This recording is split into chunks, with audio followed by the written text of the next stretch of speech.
Thick clouds, an underground bunker, and a split-second decision. One Israeli pilot risked detection to complete a mission deep inside hostile territory. Activating the APG-70 radar under dangerous conditions, she targeted a high-value underground fuel storage site, crippling critical supply nodes at 2 Houthi-controlled ports. What would you risk to stop a supply chain fueling conflict?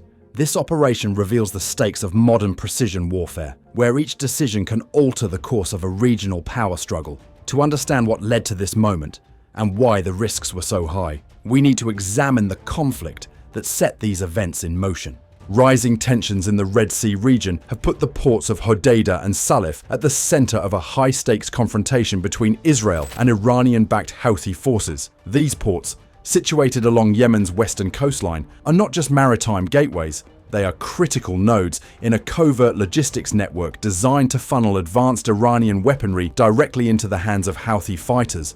The steady flow of missile components, drones, and precision-guided munitions through these entry points has transformed what might have been routine infrastructure into strategic threats for Israel and international shipping alike. The urgency of the situation escalated as Houthi forces intensified their attacks. In recent months, missile launches and drone swarms originating from Yemen targeted Israeli cities, agricultural installations, and even key urban infrastructure. Maritime assaults near the Bab el-Mandeb Strait disrupted commercial shipping, raising alarm across global supply chains. Israeli military intelligence traced several of these attacks back to recent shipments that had passed through Hodeidah, confirming the port's direct role in enabling these threats. For Israeli defense planners, the existence of such a supply corridor was no longer an abstract concern. It was a tangible danger, demanding immediate action.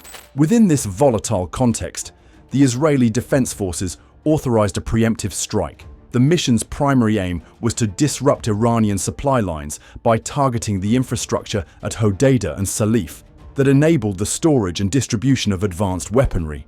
The stakes were clear. A successful strike could significantly degrade the Houthis' operational capabilities and send a strategic message to Iran and its regional proxies. However, the operation required not only pinpoint accuracy, but also a level of stealth that would minimize the risk of escalation and protect the pilots involved. Intelligence gathering for the mission relied on a combination of satellite imagery and signals analysis. Analysts identified several warehouses within Hodeidah port exhibiting almost 4 degrees Celsius higher thermal signatures than surrounding structures, a strong indicator of climate-controlled munitions storage. Similar anomalies were detected near Salif, particularly close to reinforced docking areas where smaller vessels, likely used for covert transfers, were stationed. These findings were corroborated by intercepted communications referencing shipments of missile guidance systems and enhanced warhead casings departing Iran for Yemen. The convergence of these intelligence streams painted a detailed operational picture. The ports were not only storage hubs, but active transit points for weaponry destined for the front lines. As the evidence mounted, the Israeli command selected Colonel David Levin to lead the operation. Levin, known for his precision and composure under pressure, was tasked with orchestrating a strike that demanded absolute coordination and technological discipline. He and his squadron would fly the F-15I Ra'am fighter jet, operating under MCON alpha conditions, strict emissions control protocols that prohibited the use of radar or detectable communications except in emergencies. This approach meant pilots had to rely solely on pre-programmed routes, inertial navigation, and sporadic, highly encrypted updates from ground controllers. The risk was immense. Any deviation could expose the jets to enemy detection, while a navigation error could compromise the mission entirely. Preparation for the strike was meticulous. The pilots reviewed satellite data, memorized the layout of Yemeni air defenses, and adjusted their flight plans to exploit known gaps in radar coverage. Every detail mattered, from coordinating ingress and egress routes to synchronizing timing with intelligence updates on weather and ground activity. The objective was not simply to destroy facilities, but to sever the logistical arteries sustaining Houthi operations, thereby curbing Iran's influence in the region. As Levin's formation approached Yemeni airspace, the challenge intensified. Achieving precision from operational altitude required not only technical skill, but also the ability to interpret fleeting signals, thermal patterns, electronic emissions, or the sudden movement of vehicles near suspected caches.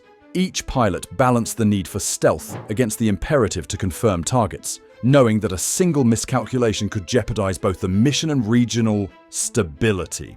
But how do pilots find these hidden caches in a haze of humidity, all while flying blind to enemy radar? The Israeli F-15I Ra'am is a cornerstone of Israel's deep strike capability, a customized variant of the F-15E Strike Eagle, built for range, speed, and precision. Outfitted with twin Pratt and Whitney engines, it exceeds Mach 2.5 and carries over 23,000 pounds of munitions on 11 hardpoints. This configuration allows the Ra'am to reach targets across the region without refueling, maintaining a low profile as it approaches hostile airspace. For this mission, strict adherence to MCON Alpha protocols meant the jets crossed into Yemeni airspace in complete radar silence, relying on their internal systems and the skill of their crews. Operating without radar emissions, the pilots depended on internal navigation systems, pre-programmed waypoints, and encrypted mission data. This reduced their electronic footprint, making detection by enemy air defenses far less likely. But it also heightened the margin for error. Colonel David Levin's team knew that a single navigational slip could bring them within range of Houthi missile batteries. In these moments, the synergy between human judgment and advanced avionics became critical. Such tactics are central to Israel's air doctrine, enabling operations in contested environments where electronic warfare and dense air defense networks are the norm. Stealth alone, however, could not guarantee mission success. Intelligence had flagged probable targets, but positive identification in real time required advanced sensors. The Rafael AN/AAQ-28 Litening Pod, mounted on the F-15I's starboard intake, brought this capability to the cockpit. Integrating forward-looking infrared, FLIR, CCD-TV, and a dual-mode laser designator, this 200-kilogram pod condensed what once required several aircraft into a single, streamlined system. Its sensors are engineered to penetrate coastal humidity and haze, providing clear, actionable imagery even in adverse conditions. As the strike team neared Hodeidah, environmental factors put their equipment to the test. The Litening Pods' FLIR and CCD-TV sensors cut through the coastal haze, instantly highlighting a warehouse running almost 4 degrees Celsius hotter than surrounding structures, an unmistakable sign of a munitions cache. The pilots watched as a box truck backed into the western loading bay, confirming active munitions movement. This real-time evidence eliminated ambiguity and allowed the team to proceed with confidence. The pod's laser designation system became essential in the final moments. Unlike GPS-based targeting, which can be jammed or spoofed, the Litening Pod emitted coded laser pulses that locked directly onto the target. This system automatically compensated for the aircraft's movement, keeping the laser spot within 15 centimeters of the aim point, regardless of maneuvers. This precision enabled the pilots to engage multiple targets in rapid succession without breaking radio silence. With lock confirmed, the F-15I banked, weapons free, missiles streaked toward the target, hits in seconds. The impact was immediate. Precision-guided munitions struck the suspected warehouse and an adjacent dock facility. Explosions tore through the port infrastructure, sending dense smoke into the evening air. The operation achieved its objective. Critical supply nodes at Hodeidah were neutralized, disrupting the flow of advanced weaponry into Houthi hands. The pilots remained on course, their presence undetected as they prepared for the next phase. Yet the mission was not over. The team faced new challenges as they set course for Salif port. There, deteriorating weather and hardened targets would test both technology and human resolve. The outcome would depend on the pilot's ability to adapt, make rapid decisions, and leverage every system at their disposal. Thick clouds hung low over Salif port, obscuring nearly every structure on the ground and rendering visual and thermal sensors all but useless. For Captain Sarah Navin, leading the 2nd Strike Squadron, the mission's success now hinged on a single, urgent choice. MCON Alpha protocols demanded strict radar silence to avoid detection, but with visibility reduced to almost nothing, the risk of aborting the strike and allowing the Houthis to maintain their critical supply lines grew by the second. Activating radar meant breaking radio silence, risking detection by mobile surface-to-air missile systems that could be operating just outside the jet's 28-kilometer radar support range.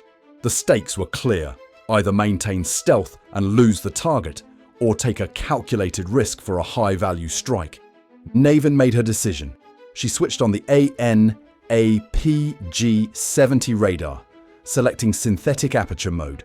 Unlike conventional terrain-following radar, the APG-70 is equipped with advanced multi-mode capability and side-lobe suppression, minimizing the risk of detection even as it scanned beneath the thick cloud cover. Synthetic aperture radar (SAR) technology uses the motion of the aircraft to create high-resolution ground images, allowing pilots to see through clouds, fog, or darkness. In a moment, Naven's scope revealed a reinforced concrete bunker consistent with underground fuel storage, a critical asset Houthi forces needed to keep their operations running. The radar return showed steel reinforcement and dense concrete, matching earlier intelligence about a concealed fuel facility supporting vehicle convoys and resupply missions. With the target confirmed, the next decision focused on weapon selection. The Rampage missile, designed specifically for hardened and underground targets, was chosen for the strike.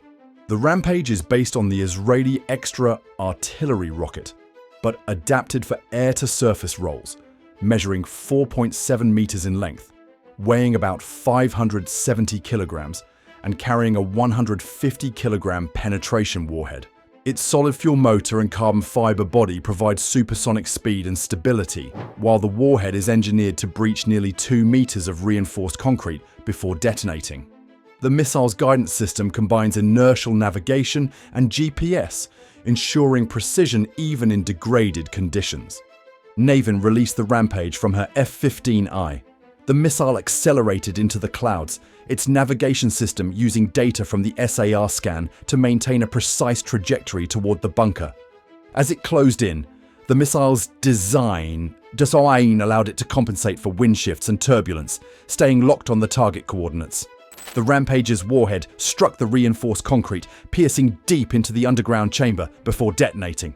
The resulting explosion ignited the petroleum reserves stored within, pushing temperatures above 800 degrees Celsius in under a minute. Thick smoke billowed from the devastated facility and fires raged unchecked, crippling Salif Port's operational capacity for months. The effectiveness of synthetic aperture radar was unmistakable. Without it, the underground bunker would have remained hidden, protected by both weather and construction. Naven's willingness to break radar silence, aided by the APG-70 side-lobe suppression and adaptive modes, allowed the strike team to neutralize a supply node that conventional sensors could never have found. The immediate destruction of Salif's fuel storage created a logistical crisis for Houthi forces, forcing a scramble to reroute supplies and undermining Iran's regional influence. Though radar activation risked detection, the rapid execution of the strike left little opportunity for Houthi air defenses to respond. The F-15I formation withdrew before enemy systems could lock on, maintaining their advantage and preserving the element of surprise for future operations. Salif Port's ability to support resupply and smuggling was effectively neutralized, and the strike sent a clear signal. Even hardened, concealed infrastructure could not withstand a combination of advanced technology and decisive leadership. But how do you finish off a hidden bunker before defenses can react? Lieutenant Colonel Abby Stern's cockpit remained silent, except for the steady hum of her instruments as she prepared to deploy one of the Israeli Air Force's most precise weapons, the Popeye missile. Unlike the fire-and-forget munitions used earlier, the Popeye required direct, real-time guidance. Its 5.4-meter cylindrical frame and 1,360 kilogram mass, carrying a 340 kilogram blast fragmentation warhead, made it a formidable choice for fortified targets. The missile's video data link streamed a live feed back to Stern's display, giving her a direct missile eye view as it closed in on the objective.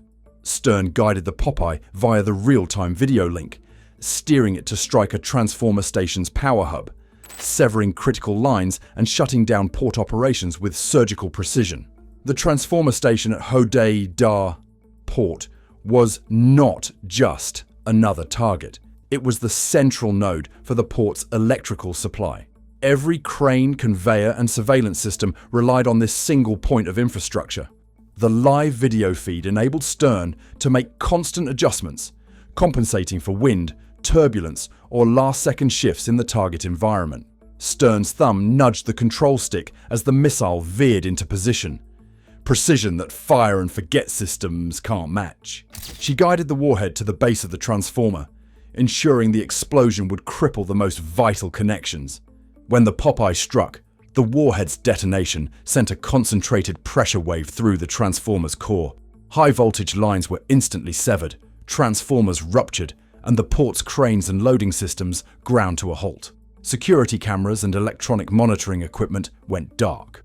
The loss of this single station rendered Hodeidah's cargo operations inoperable, cutting off the logistical support that kept smuggling and resupply missions moving. Then, still guiding the missile, she pivoted her sights to Salif's fuel distribution point, targeting pipelines that fueled smuggler vessels. The main jetty at Salif served as both a storage and loading zone, with reinforced concrete housing, essential flow control valves, and pumping equipment. The Popeye's video guidance allowed Stern to select the precise entry point, at the intersection of the primary flow valves, where a direct hit would cause maximum disruption. As the missile closed in, Stern adjusted its course to strike at the most vulnerable segment.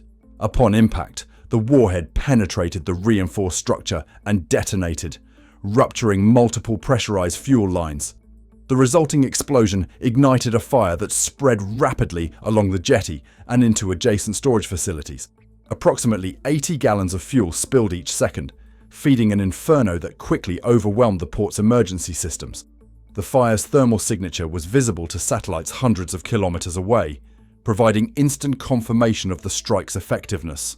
The damage at Salif mirrored the devastation at Hodeidah. With the jetty and its critical infrastructure destroyed, the port's ability to refuel or dispatch vessels was eliminated. For the Houthi forces, the loss of these facilities meant immediate logistical paralysis. Supplies could not be rerouted quickly, and the cost of rebuilding, both in resources and time, would be significant. The Popeye's precision, enabled by Stern's hands-on control, ensured that both strikes achieved their objectives without unnecessary collateral damage. By the time Stern's F-15I cleared the area, the coordinated attacks had left both ports inoperable. The infrastructure that had enabled Iranian-backed smuggling operations was now crippled, with cascading effects on the Houthi supply chain. The operation demonstrated how the integration of advanced missile technology and human expertise could overcome even the most robust defenses and concealment measures. These strikes did more than damage infrastructure. They dismantled the operational backbone supporting weapon smuggling. The effectiveness of the Popeye missile in the hands of a skilled pilot underscored the evolving nature of precision warfare. As fires consumed the ports, the broader impact on regional logistics and power dynamics became clear, setting the stage for the operation's lasting consequences. This operation demonstrates how precision technology and decisive leadership can sever enemy supply lines, sending a clear warning to Iran's networks. By crippling warehouses, dock facilities, and fuel storage at Hodeidah and Salif, Israeli forces effectively disrupted the flow of Iranian weapons to the Houthis and degraded their operational capabilities. Advanced guidance systems and real-time targeting ensured every strike delivered maximum impact. Satellite imagery later confirmed both ports would be out of action for months, underscoring the strike's lasting impact on regional logistics. If you found this breakdown insightful, like and subscribe for in-depth analyses of modern air power.